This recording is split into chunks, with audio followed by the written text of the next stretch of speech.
This is the Google Pixel 5a. Huge shout out to Google for sending this over, and salute to Team Pixel. Let's do this!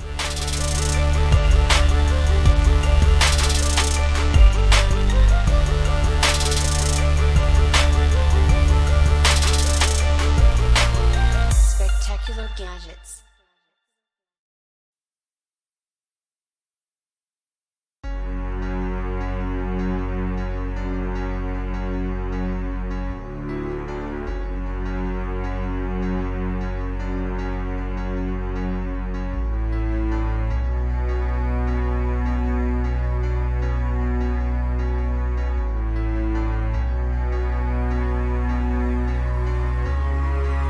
Spectacular gadgets.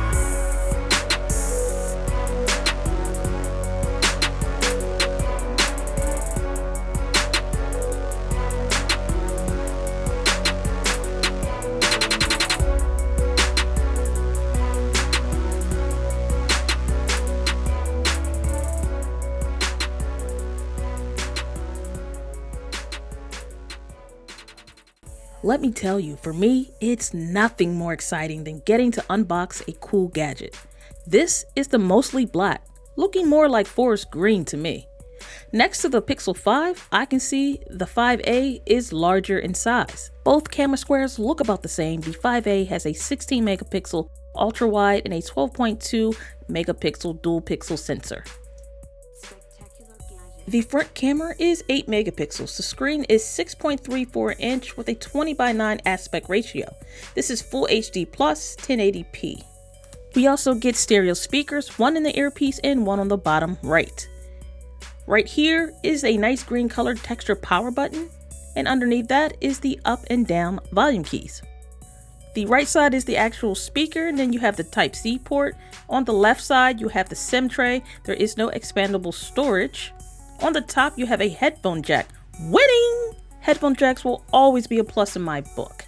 Now, towards the bottom of the device, you have a little bit of Google branding, nothing too much. Here is the regular 4A, and I'm just going to put them side by side so you can get a nice size comparison.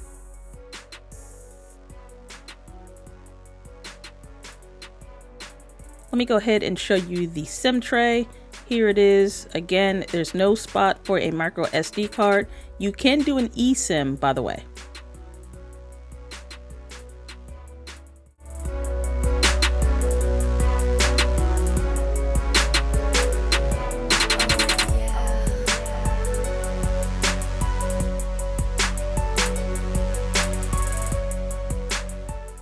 Using the included cable, I am transferring my data over to my Pixel 5. I have the option to select what items I want to bring over. So as you see, I unselected photos and video, and I'm also going to unselect SMS messages.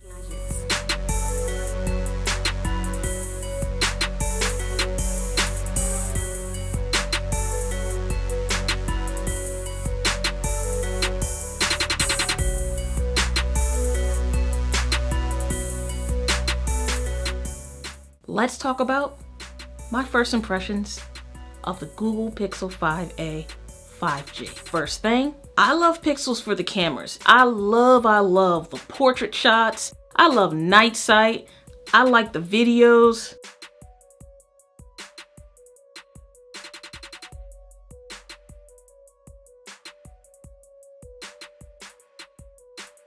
The cameras to me on the Pixels is just supreme. They're just awesome. They're great. They're everything. They're the best in its class. They're better than some of my flagship phones.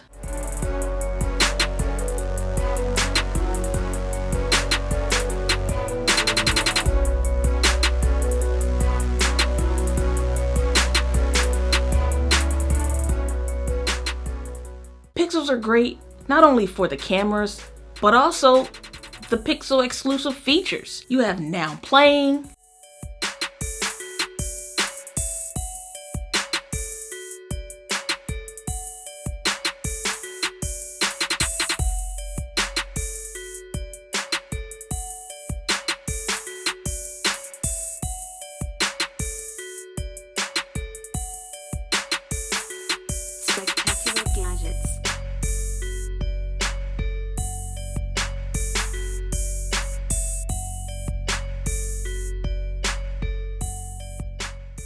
call screening.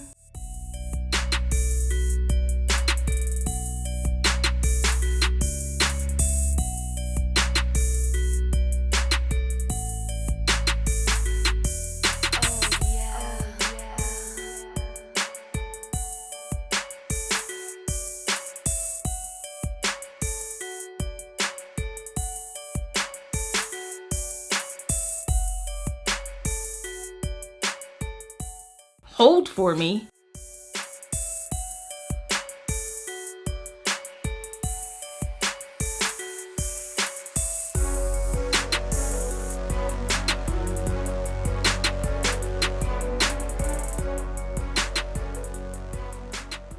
And being able to test out the latest versions of Android.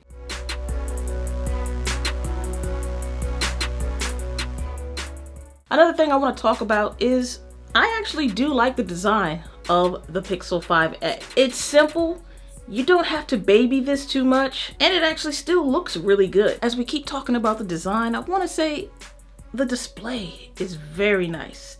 It's such a nice, beautiful, bright display. Outside viewing, they bumped it up to 800 nits, so you're going to be able to see a lot better. We also have this beautiful back-located fingerprint sensor.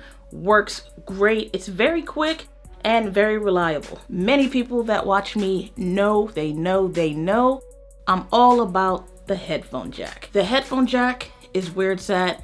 They need to put them back on all devices. I have this $450 device which has a headphone jack on it. Not only does this have a headphone jack, but it also has stereo speakers that sound loud, clear, and they're pretty good for when you're listening to audio, watching a movie, playing any video games or anything. The speakers are really good. Just here, about to go ahead and do this unboxing and see what all the fuss is about.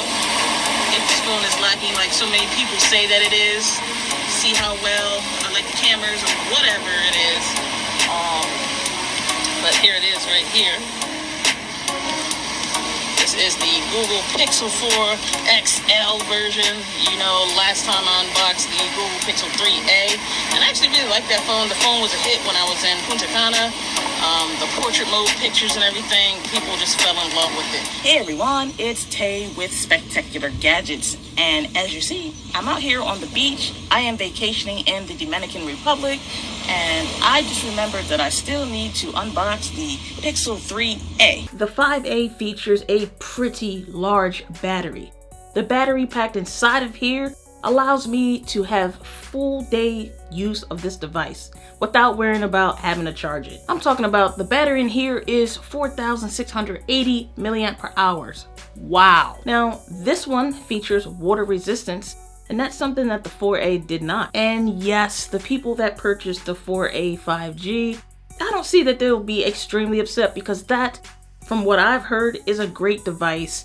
And even though this one comes in with some water resistance and a few other things that the 4a doesn't have, they're still pretty comparable actually. The price of this just makes it a no-brainer for the people that want to come over, try the Pixel, or just want to continue their Team Pixel journey. The price is great.